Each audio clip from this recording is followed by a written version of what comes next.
या तो ये शादी 1 बजे से पहले होगी या फिर नहीं होगी।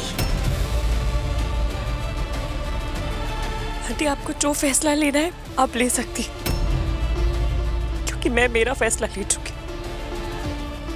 जब तक मेरी बेटी वापस नहीं आ जाती मैं किसी और चीज के बारे में नहीं सोच सकती। ये मत भूलो कि ये शादी तुम्हारी जरूरत है। निया से बड़ी नहीं। निया निया निया आ जाएगी। निया, तुम्हारी बहन और जीजा ढूंढने गए हैं ना उसे, और तुम यहाँ खड़े होके सिर्फ आंसू बहा रही हो। फेरे लो और काम खत्म करो, चलो। आंटी, आप भी एक माँ है। जब बच्चे की जान खतरे में हो तो क्या कोई भी माँ किसी जश्न का हिस्सा बन सकती है? बताइए मुझे।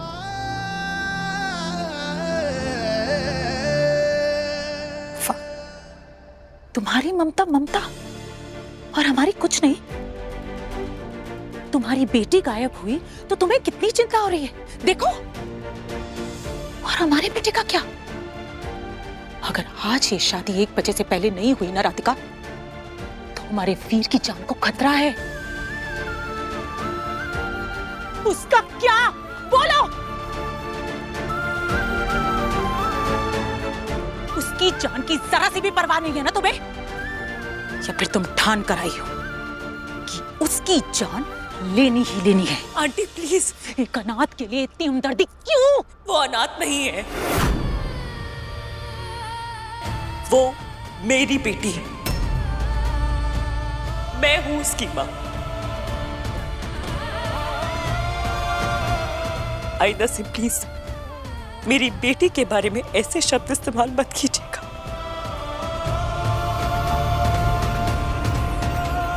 नलिनी जी, प्लीज हमें थोड़ा और वक्त दीजिए। इस वक्त राधिका उस हालत में नहीं है कि वो नेहा के अलावा कुछ और सोच सके। राज और भूमिका दोनों ढूंढने गए हैं उसे।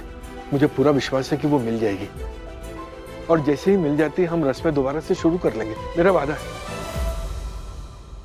ठीक है, अगर उनके आने से पहले मुहूर्त निकल गया ना, तो फिर ये शादी नहीं होगी। ये बात याद रखिएगा आप। मैं अपने बेटे के काल को स्वयं निमंत्रण नहीं दे सकती।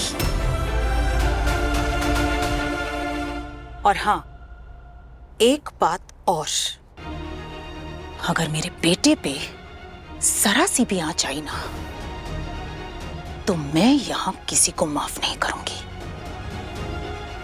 किसी को भी नहीं।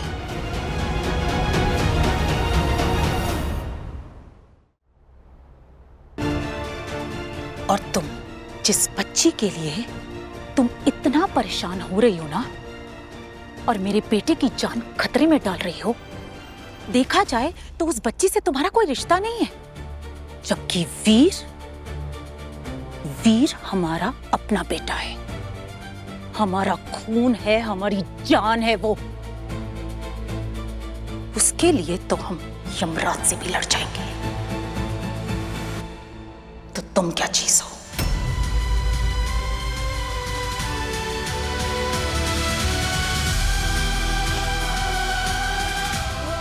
याद रखिएगा आप लोग।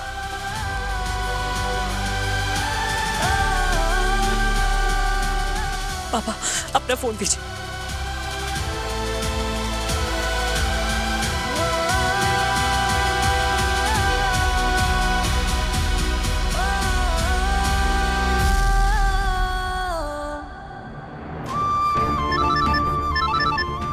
राधिका जी को कहा गए?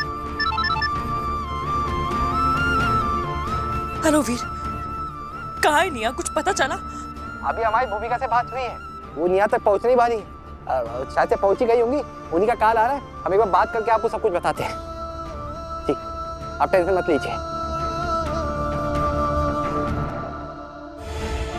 माफ करना राधिका जी, हमें आपसे झूठ बोलना पड़ रहा है, पर अगर आपको सच बताते तो आप घबरा जाते।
The hell?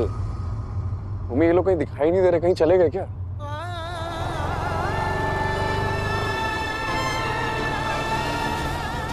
राधिका मम्मा, मैं डरने थी। आपने बोला था ना कि डरना नहीं है। मैं सोच रही हूँ कि राधिका मम्मा मुझे क्या करना चाहिए। तो जब रावण ने सीता जी का अपहरण किया, अपहरण मतलब किडनैप, तो जब रावण ने सीता जी का किडनैप किया तब राम जी सीता जी को ढूंढ सके, इसलिए सीता जी पूरे रास्ते अपने गहने उतार उतार कर फेंकती रही। तो क्या राम जी सीता जी के पास पहुँच गए? हाँ। थैंक यू राधिका मम्मा इस आइडिया के लिए।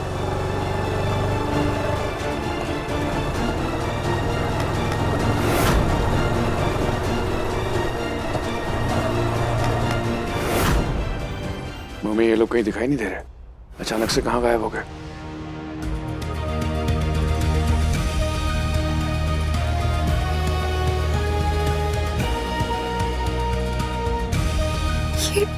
ये क्लिप ये कहीं देखा हुआ क्यों लग रहा है? राजी कहीं निया का तो नहीं है? हो सकता है। निया, निया, निया।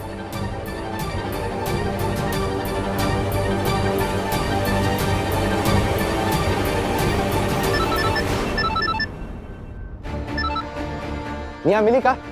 नहीं अभी नहीं मिली, लेकिन मुझे यहाँ रास्ते पे क्लिप गिरा हुआ मिला है। मुझे लग रहा है निया का ही है। दिखाओ जरा।